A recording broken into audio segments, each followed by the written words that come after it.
Good morning, people of God. Good morning, brothers and sisters. Um, it's always is a joy for me to come and share a conversation with you. I wanted to talk today about. I would like to start a series about reformers. When we think about reformers, we think about Martin Luther uh, and that team that created the Protestant movement. Uh, we had reformers before them, and we still have reformers today, as we speak. They are alive and well. And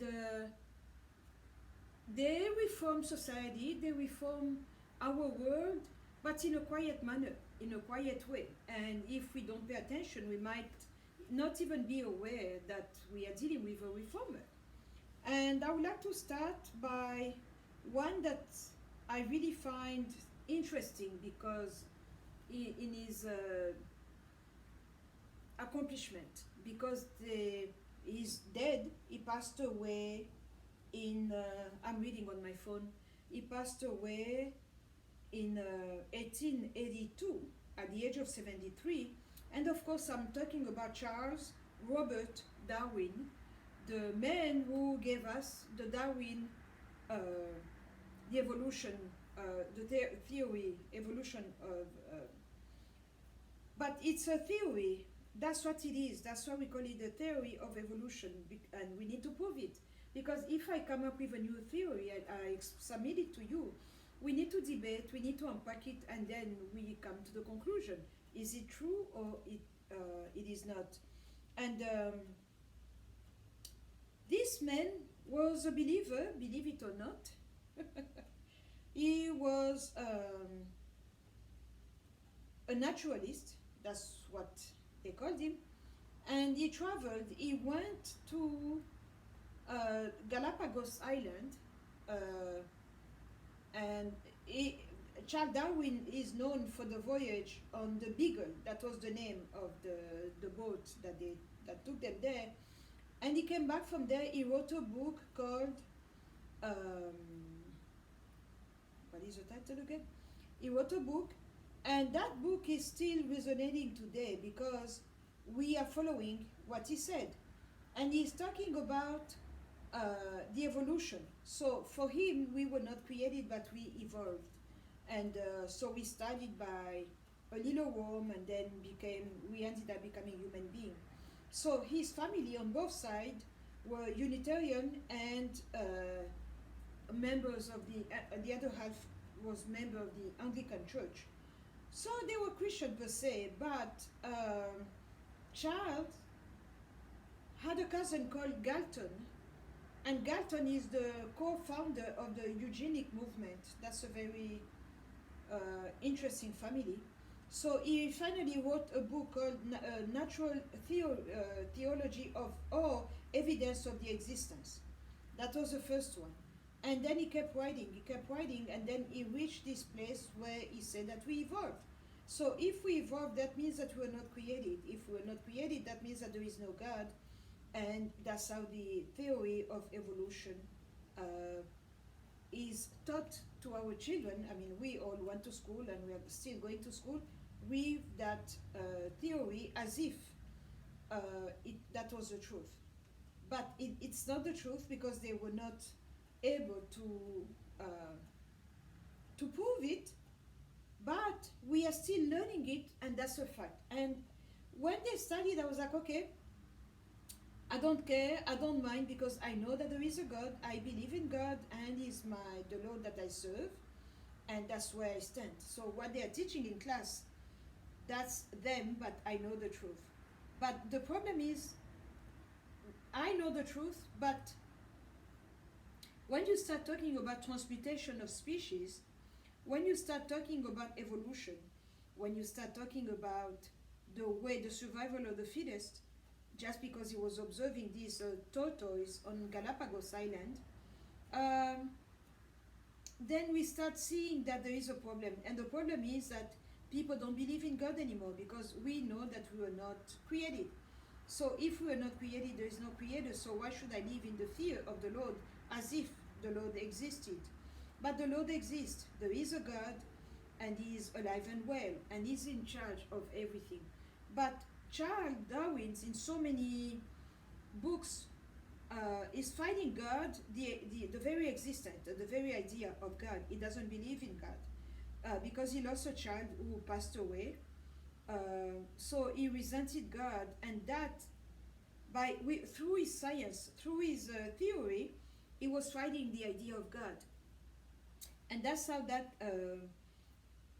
theory of evolution became so prevalent and ubiquitous in everything that we do, even to this day.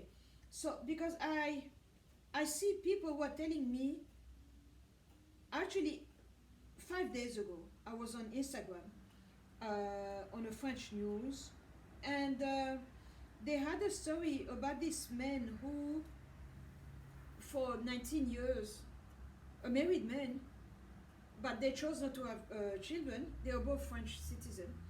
They decided not to have a family. They were happy, the two of them. But when the wife will go to work, the husband will go in a closet and dress with her clothes until one day she came back home earlier. She had a migraine and she found him in lingerie.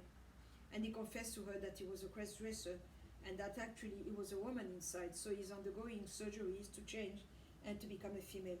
And the wife said that she loves him so much that him or her, it doesn't matter, she loves the content and not the outward men. So they are going to be together. So in this case, they are going to be two women living as a couple.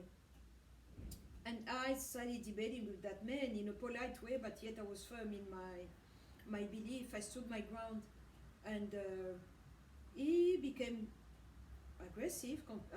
When I see the way I was talking to him and the way he was talking to me, and he told me, "How dare you coming and judge me? I'm not happy as a male. I have the right to change." But the problem that he was very muscular, very male with a big neck and all that, like a man should be. And so with the makeup and all that, it was not very pretty, if you ask me.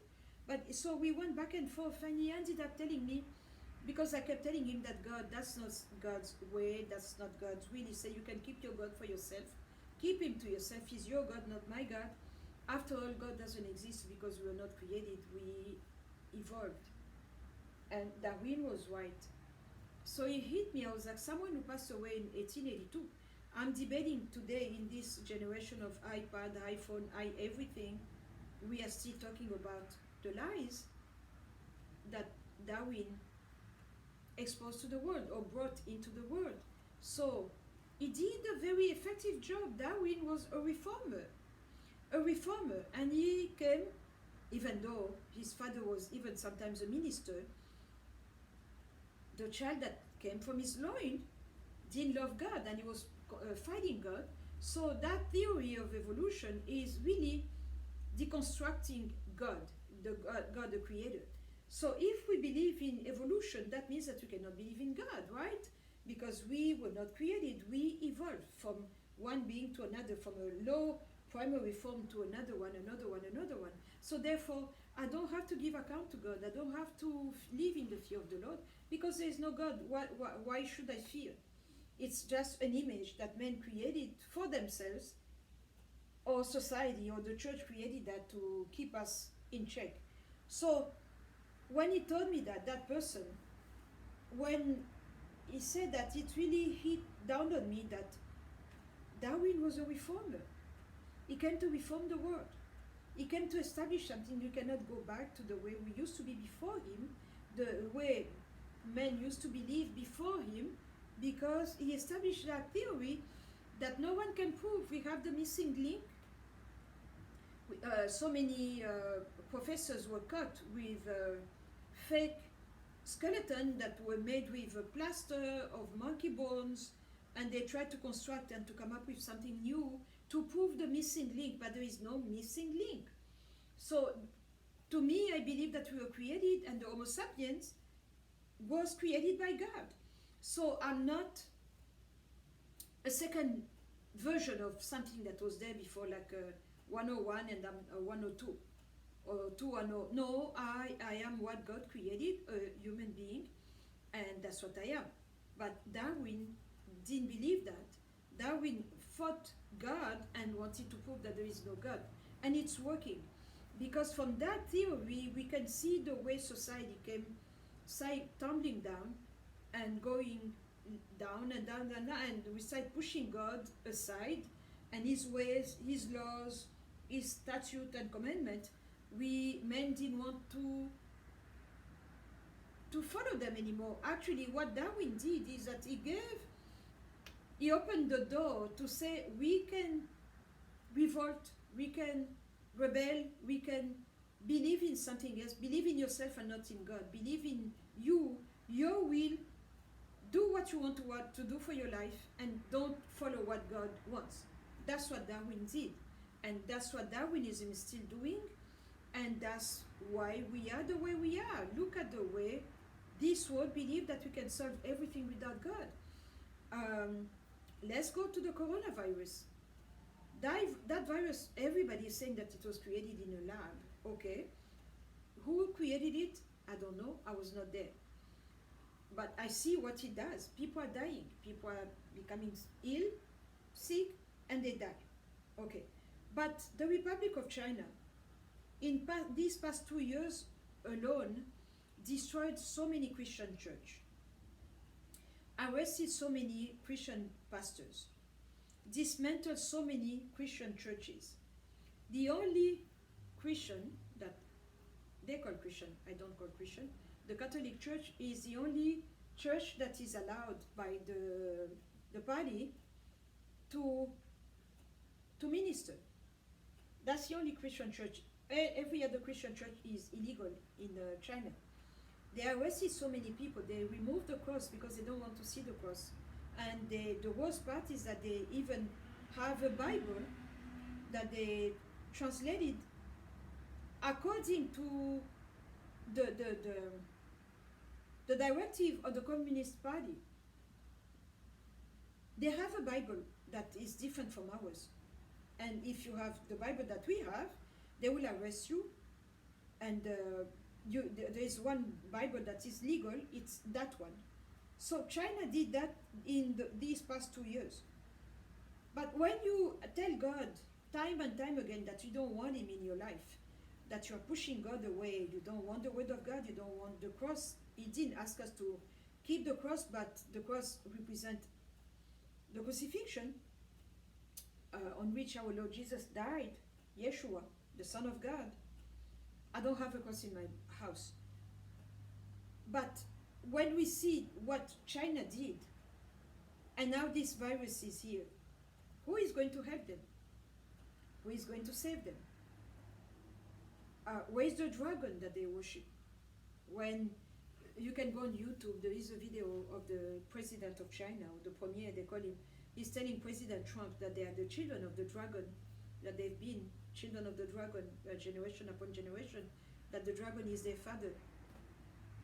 My question is, where is the dragon right now when the Chinese people are dying with the coronavirus? Where is the dragon? I would like to see him come and help them because they believed in him. But all this, I'm not mocking. I commiserate with people who are dying. It's not fun to die before your time. I think about the children that are orphans. I think about the family, the unit that is shattered, the social consequences of this coronavirus in China alone. And then now, because China is exporting so much to the world, that we are going to see the consequences on each continent because China has this issue with the coronavirus. We are going to see that. So who is going to help? We are in the last days. The book of Apocalypse, John the Revelator revealed so many bad things that are coming, and they already started. This virus is something that will come there. When he talked about the red horse, is he talking about Red China? We need to see things with a prophetic eye. So when a society is reformed to the point that they accept that theory of evolution, so they don't have the fear of the Lord, and the Bible says the fear of the Lord is the beginning of all wisdom. So they have the technology, they have the money, but they don't have wisdom, because wisdom without Christ is foolishness, the Bible says.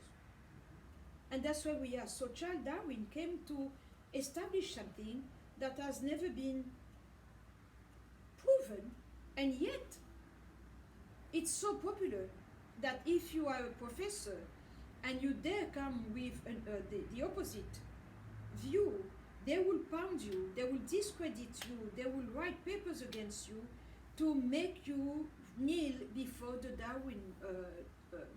Darwinistic views.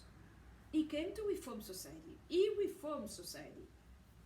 We believe, we all seen those charts with a little creature like an amoeba, and then growing, and the man that is like a monkey, and then he's standing up, and then we have the Homo sapiens. That's what Darwin did. So we have many reformers, and I'm going to be talking about each one of them, but I wanted to start with Darwin because he's the most dangerous one. He passed away. Actually, they honored him. It says that he was buried in the Westminster Abbey because of the service that he rendered to society and to science. But he was a very dangerous man, because those who try to fight him are really discredited by everybody else, and that's what we see with Darwin, and that's what he did. And yet, he came from a Christian family. So to me, I don't see the evidences of what he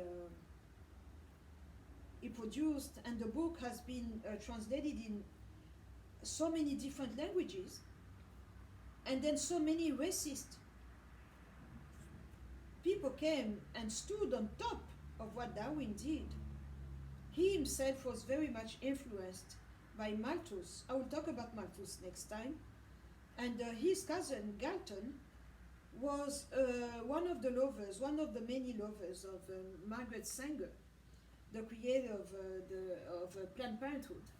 She was a known racist because at the age of 15, her father had an affair with a black woman, and they produced a child.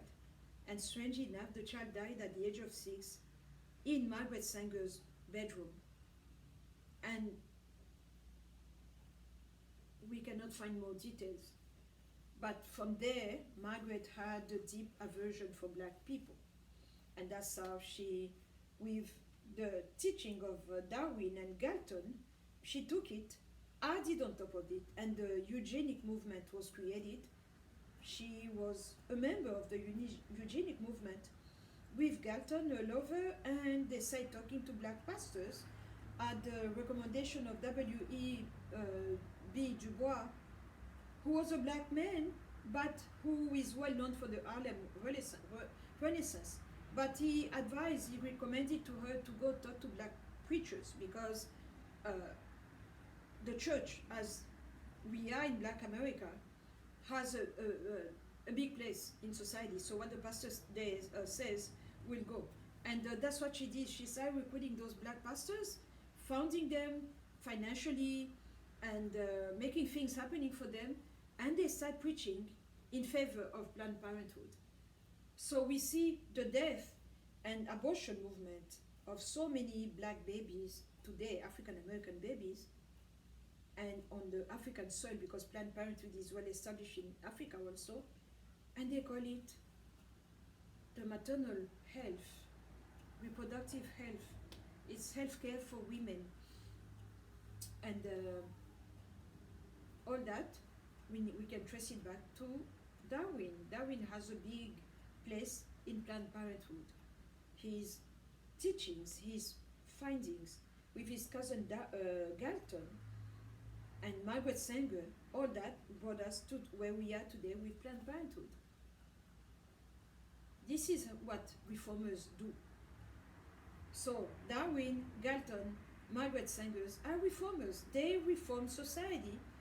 And now abortion in some places is seen like, I can ask you, would you like a glass of water? Would you like a Coke? It's that we reduce a human life to that. It doesn't have any weight. It doesn't hold any weight anymore. But that's what those reformers did, and that's what they do. So Charles Darwin was a reformer, and his voice is still resonating. I believe that his voice was, I don't know, coming from a Christian family, but somehow we need to trace back and see, look for Freemasonry in the family. But that was Satan talking to us. That was the creature that spoke in the Garden of Eden, that was still speaking through Darwin. He's writing because he was a very bright man. He was a read person. He traveled the world. He spoke Latin and some Greek, so, and English, of course.